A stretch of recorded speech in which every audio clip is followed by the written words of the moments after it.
So after we played, I go to my Twitter, and my Twitter is just fucking blasted with people who are just posting like photos of like Sapnap, like, oh, Sapnap meeting like Ludwig and friends, and then it was just like pictures of Snap. It was like a thread of like 100 pictures of him, and they were all just very slightly different faces of him like turning his head around and stuff. And I was like, this is actually fucking crazy. And this is like kind of your life too, where like you go on Twitter, and I imagine it's just like a bombardment of just like fans, a lot of them who are young. It's so terrible, man. What is your internal all, like, what is your internal about dialogue about like seeing that kind of stuff, like fan cams and like seeing all that shit, because we don't really get a lot of that stuff. I feel like this is back to what we were talking about. I feel like I just like am disconnected as a human from everything ever. And like it's the same thing from the insults as the compliments. Like I don't really think I mean I appreciate it genuinely. I do appreciate when people are nice to me on the internet, obviously. Yeah. But it's like hard to actually connect with it. I don't think you would look at it and appreciate it, and I also don't think you would look at it and be like, oh, I think you just be like, is there a line for you where it does make you feel more negative than neutral? Like, is there like that things that people commonly do? No, I don't think well, for you, I feel like it must be so saturated that it's hard to have any opinion about it at all. So I used to get more hate than I do now, I think. I used to get a lot more with like, oh, I have a fun story. Here it is. And I'm going to say it, and I don't care. Yo. Okay, I really don't care. And we're unfiltered. Yo, I do not care. Wait, and he's gonna crush. Yo, so let's say a few things about abortion. Welcome to the Flagrant 3 podcast. If it's up to me, you can keep this in. If you don't want to, understood. Hey. Somebody that rubbed me the wrong way since I met them was Call Me Carson. Sheesh. Yo. From the beginning of meeting him. And he was the person that started the Carl ruined Mr. Beast trend. Yeah, he did do that. He started it. And was it a wait? Joke, What is this? Can you This was a trend where people would say Carl ruined Mr. Beast, and then even in Mr. Beast videos, they'd be like, I like it, but not Carl. And it was like a thing that was bigger than Carson. Like he just thought it was started funny? it, and then it got to top on Reddit. Okay. It got top. So it was something on that Reddit. he just thought was funny to say. Yeah. And then Call Me Carson's whole bit, it was like, I'm an asshole. Okay, I And then see. everybody was like, that's funny, man. I will say, to back you up for one anecdote, in Carson, I like we've done things in the past, and he's been like helpful for me in my career. I have to admit that. But one time we were on the Minecraft server, the OTV one. By OTV, I mean Abe made it, who's not in OTV, and everyone's like really into it, especially Ryan Higa. And Ryan Higa kind of quit YouTube, and he's doing the stream thing. Yeah. Shout out the legend, by the way. Yeah. He is a legend. The really. legend. He's somebody I'd be so nervous to meet. Legend. So, Me too. Carson and Josh, who's Carson's friend at the time, were like following him around, and they're like kind of bugging him.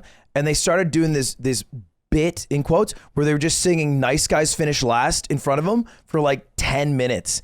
And like Ryan was not bouncing back. He was like clearly like, okay, like I get it. This is a popular thing I did 15 years ago. And they just kept doing it and like laughing amongst themselves. And I was like, this is just bullying a poor man on like his fun time to play Minecraft.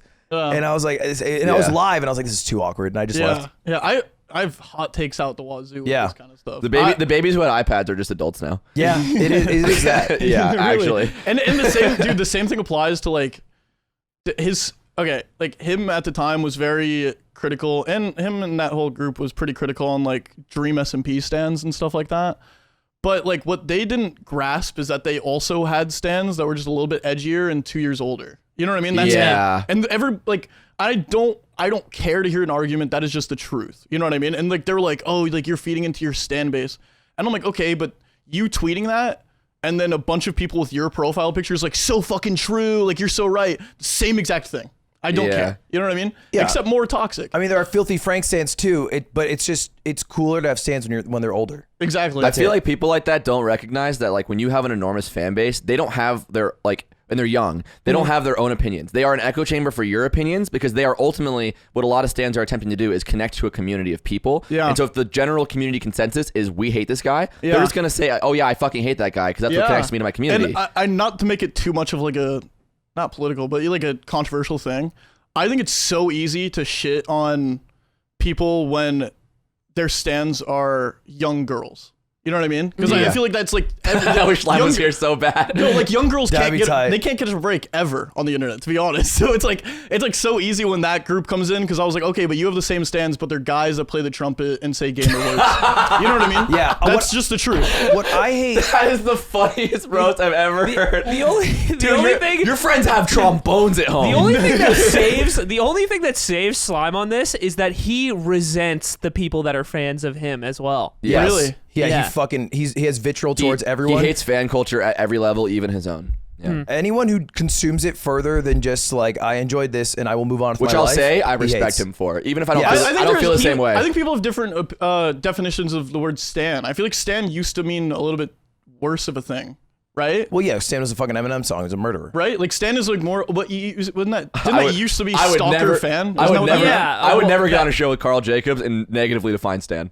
I'm too scared. I No, thought I mean- the whole premise behind Stan was that it's a fan who is like so encapsulated with you that they're willing to do something fucking insane, and then I think it just like became a lighter term over. And now I think it's just somebody that is like more maybe like has like a hyperfixation towards you. Or something. yeah, I actually just had a really long conversation about. I was trying to separate Stan from fan, like what I think the difference was. And where I independently arrived to was, I think that stans often, not all, but a lot, enter in a more unhealthy state of fanship where they start to believe that someone else's life is more interesting or important than their own life. And they are using someone else's personality to connect to other people instead of their own personality and they're basically using someone else's actions and memories as their own actions and memories instead of like developing their own life and interests in who they are.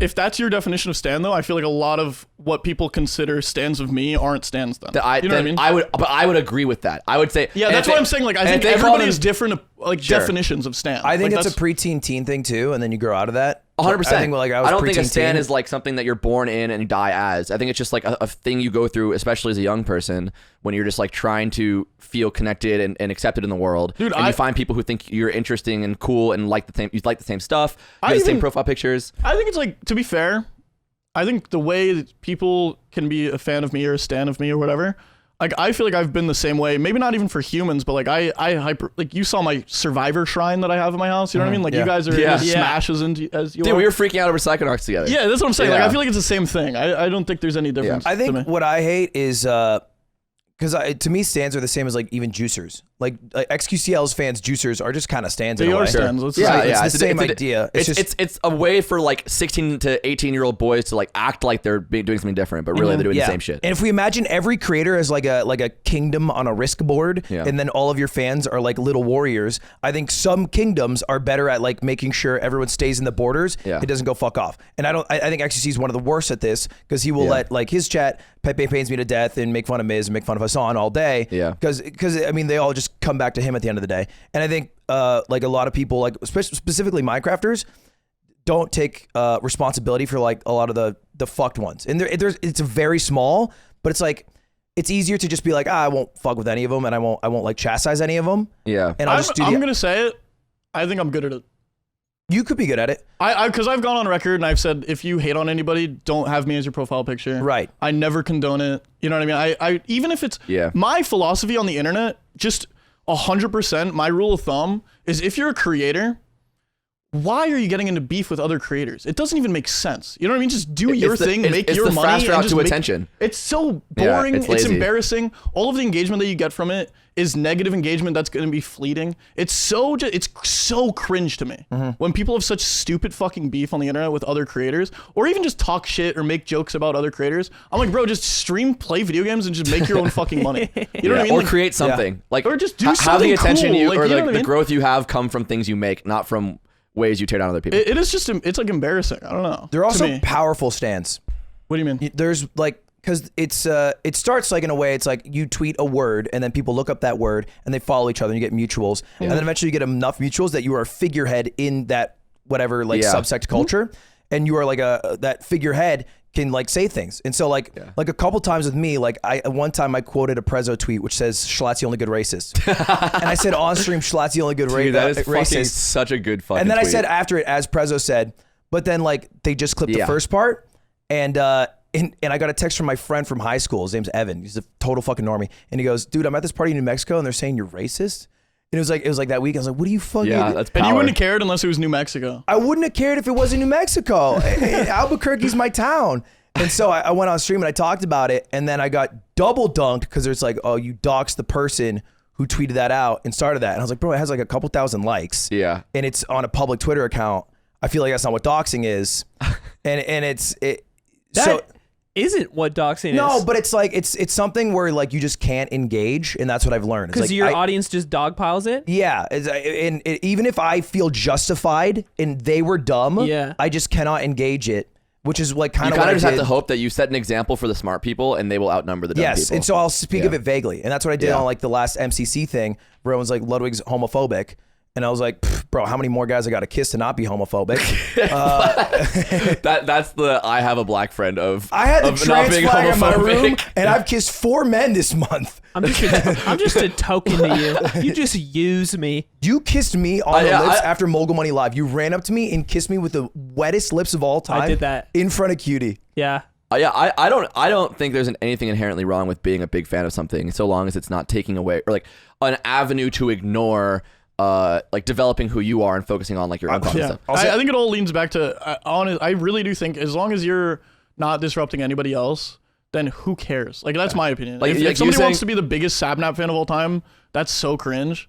But if you want to be the biggest Sapnap fan of all time, it doesn't affect me at all. You know what I mean? Like You saying you'd be nervous to meet like Ryan Higa. When we were at this like 100 Thieves thing, I like walked by Kasim G and I was like, oh my god, that's like one of the Yeah. only people like in this whole industry that I'm like, I actually can't say hi to him. I was Yeah. like, I just can't do it. And I told Will Neff that I was like, you know, Kasim G's here. I didn't know he knew him. I'm like, you know, Kasim G's here. Yeah, I want to throw up in my mouth.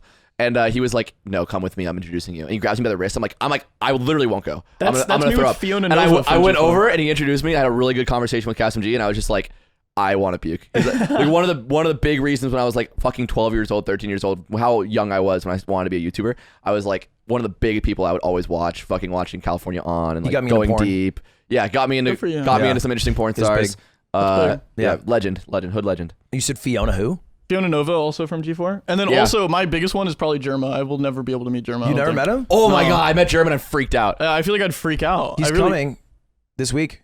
What? I have a Bureau card event. Oh. You're not going to be here.